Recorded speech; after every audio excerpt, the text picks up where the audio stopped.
Have you ever been asked a question about clinical governance in your doctor job interview, or are you perhaps worried it will be a question at your next interview? Well, if so, watch this video for some tips on this question.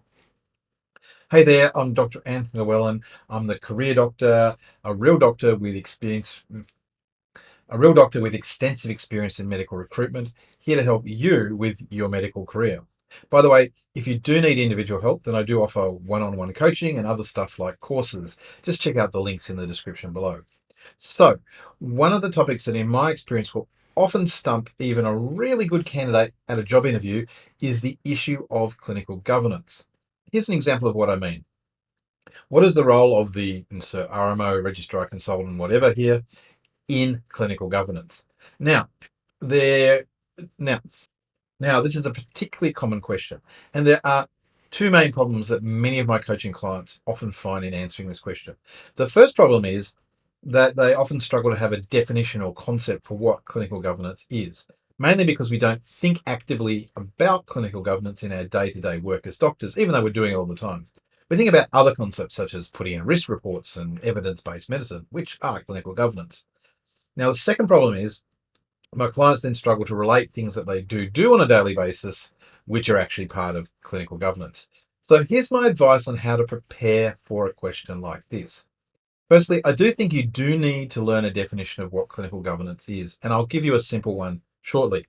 Secondly, give up learning a framework for clinical governance. There's just too many of them, and most of them have too many headings. Just focus on having 3 or 4 examples of things that you do that are clinical governance activities, and make sure that these are quite different examples in different areas. Now, you might try the micro to macro approach to this question, by which I mean start at an individual level, i.e. you, and then work your way up to your team, the hospital, and perhaps even broader if that makes sense. So, for example, as an individual practitioner, you might participate in clinical governance by maintaining your skills and professional development, only doing things you're trained and approved to do, participate in mandatory training, report errors and incidents, and at a team level, you might participate in clinical governance activities by conducting structured handovers,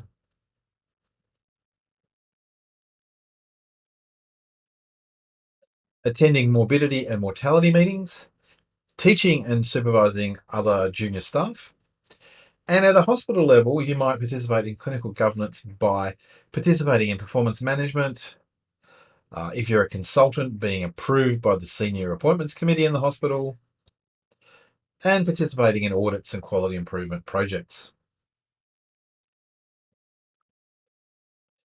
And finally, I promised to give you a bit of a definition of what clinical governance is. I think you need to be able to talk about it in a way that makes sense to you.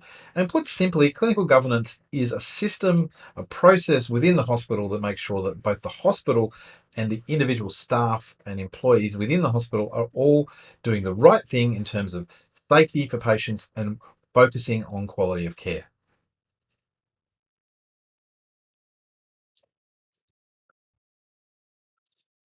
So there's how to answer a question about clinical governance. If you're enjoying my videos, then I'd love you to like and subscribe and turn on notifications. And I will see you in another video. Bye for now.